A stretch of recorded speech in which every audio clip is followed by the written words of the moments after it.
Bapak Ibu, saudara, syukur kepada Tuhan Yang Esa bahwa walaupun cuacanya tidak mendukung, berkat campur tangan Tuhan sehingga pada malam hari ini kita dapat hadir di kediaman Mas Sutarno dan Mbak Nisiem. Adapun maksud dan tujuan Mas Sutarno dan Mbak Nis mengundang Bapak Ibu dan adik-adik tidak ada lain adalah Mas Sutarno dan warga mohon doa dan restu Bapak Ibu dan adik-adik, karena besok pagi kurang lebih pukul 9 Mas Pindo ini akan menerima sakramen pernikahan.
Pada malam perjamuan terakhir, Yesus bersabda kepada para rasul, "Inilah perintahku, supaya kamu saling mengasihi, seperti aku telah mengasihi kamu. Tidak ada kasih yang lebih besar daripada kasih seorang yang memberikan nyawanya untuk sahabat-sahabatnya. Kamu adalah sahabatku, jikalau kamu berbuat apa yang kuperintahkan kepadamu. Aku tidak menyebut kamu lagi hamba, sebab hamba tidak tahu apa yang diperbuat oleh tuannya. Tetapi aku menyebut kamu sahabat, karena aku telah memberitahukan kepada kamu segala sesuatu yang telah kudengar dari Bapa-Ku. Bukan kamu yang memilih aku, tetapi akulah yang memilih kamu. Dan aku telah menetapkan kamu, supaya kamu pergi dan menghasilkan buah, dan buahmu itu tetap, supaya apa yang kamu minta kepada Bapa dalam namaku diberikannya kepadamu." Demikianlah sabda Tuhan. Terpujilah Kristus. Bapak Ibu, saudara-saudari yang terkasih, selamat malam. Pak Pindo ngeredek apa ora ceritanya? Nah gitu ya. Saya harap nanti kalau ada persoalan dalam hidup biasa saja kalau itu ya. Kalau persoalan itu sudah kemudian dihadapi, waduh kepiye, jadi tenangan abot. Tapi kalau ada persoalan harus biasa wae, jangan dulu. Nah itu menjadi awal yang baik untuk menghadapi persoalan ataupun masalah. Dan saya simpulkan dengan sebuah statement kecil atau kalimat kecil demikian, bahwa menjadi seorang romo itu tidak bisa sempurnakan semua orang. Jadi seorang romo itu tidak bisa menyenangkan semua orang. Dan itu saya alami ketika saya berkarya di Paroki Santo Pius Gisting, Tanggamus. Ketika saya juga berkarya di Paroki Santa Maria Tak Bernoda Tegalrejo, Blitar, Keuskupan Agung Palembang. Ketika juga saya berkarya di Paroki Santo Petrus, Kenten, Palembang. Ketika juga saya studi 3 tahun di Belgia, dan di sana juga akhirnya saya membawa seorang romo tidak bisa menyenangkan semua orang, semua umat. Itu menjadi benang merah yang saya ambil.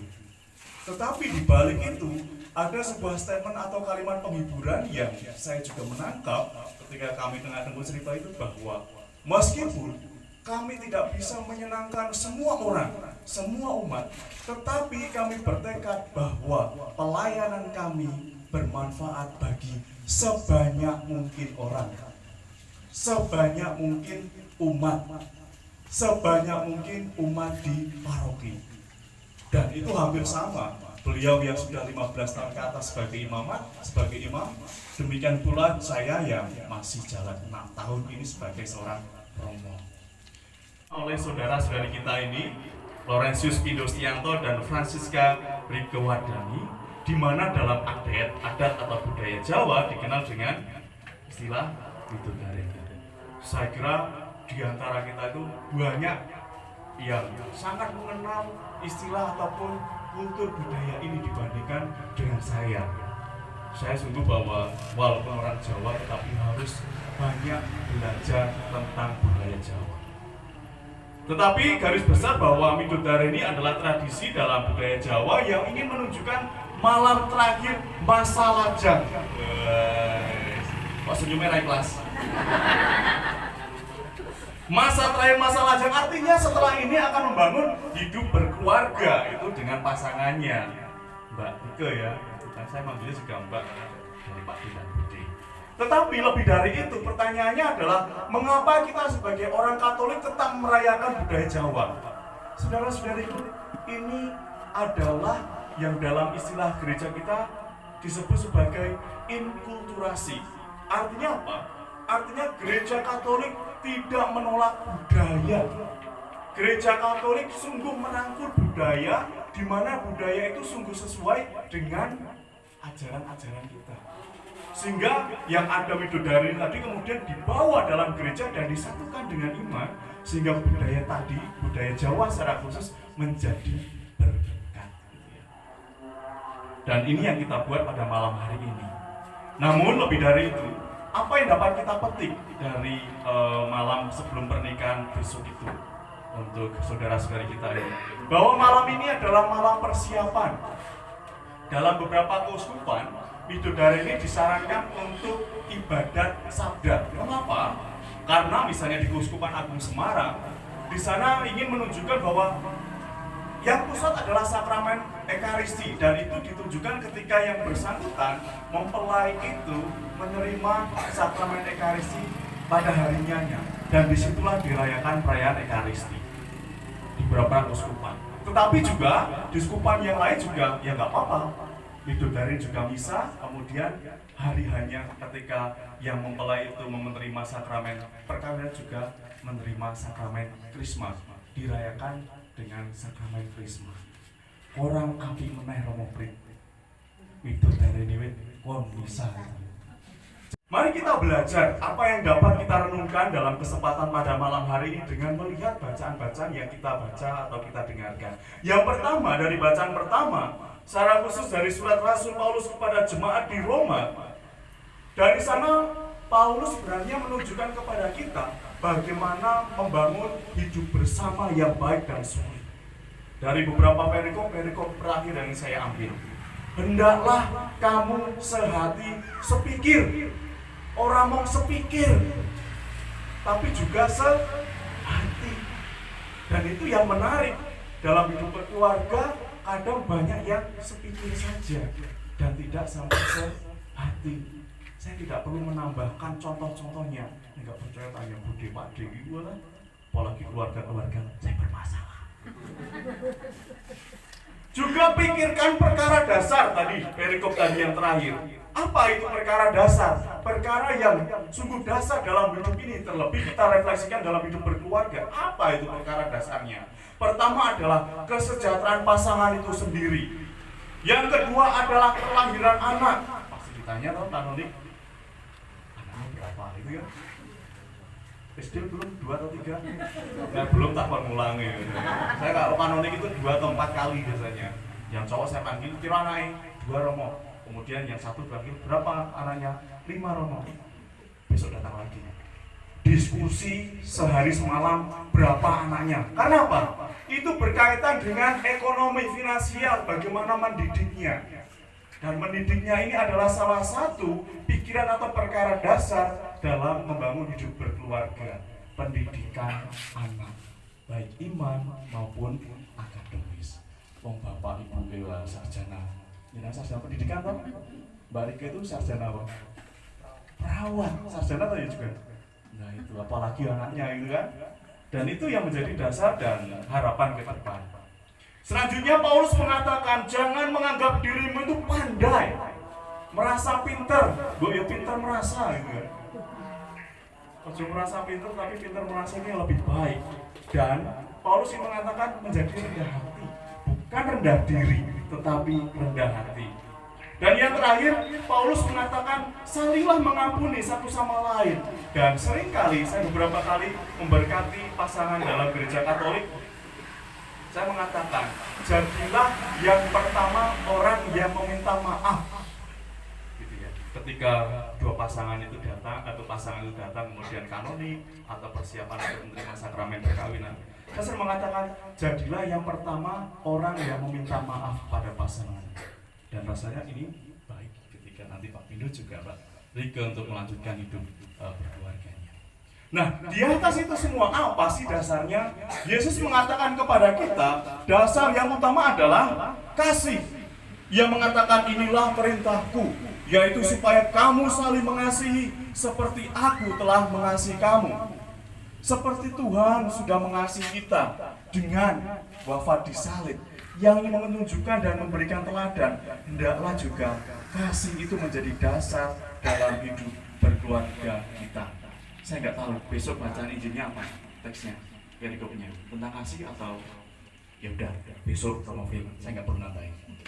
Hanya kasih dan beberapa hal yang ditunjukkan oleh Santo Paulus rasanya menjadi permenungan tidak hanya bagi Pak Pindo dan Rike, tetapi juga bagi kita semua yang menyebut diri sebagai keluarga-keluarga Katolik. Semoga Tuhan memberkati kita semua.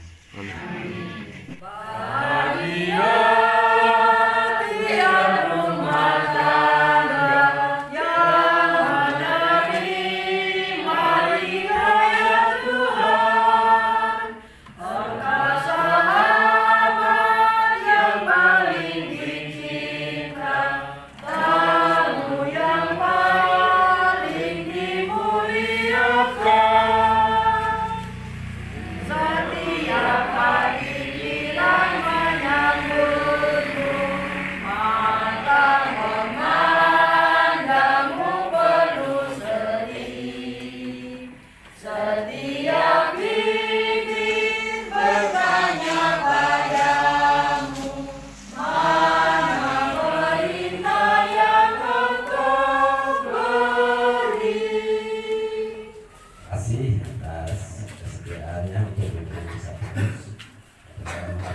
Sehingga misa kudus pada malam hari ini bisa berjalan dengan hikmat dan lancar, tidak ada halangan suatu apapun. Sebagai informasi, Mas Tarno sekeluarga mengundang Bapak Ibu dan adik-adik semua untuk dapat hadir bersama-sama di Gereja Santo Paulus Kota Gajah besok pagi jam 9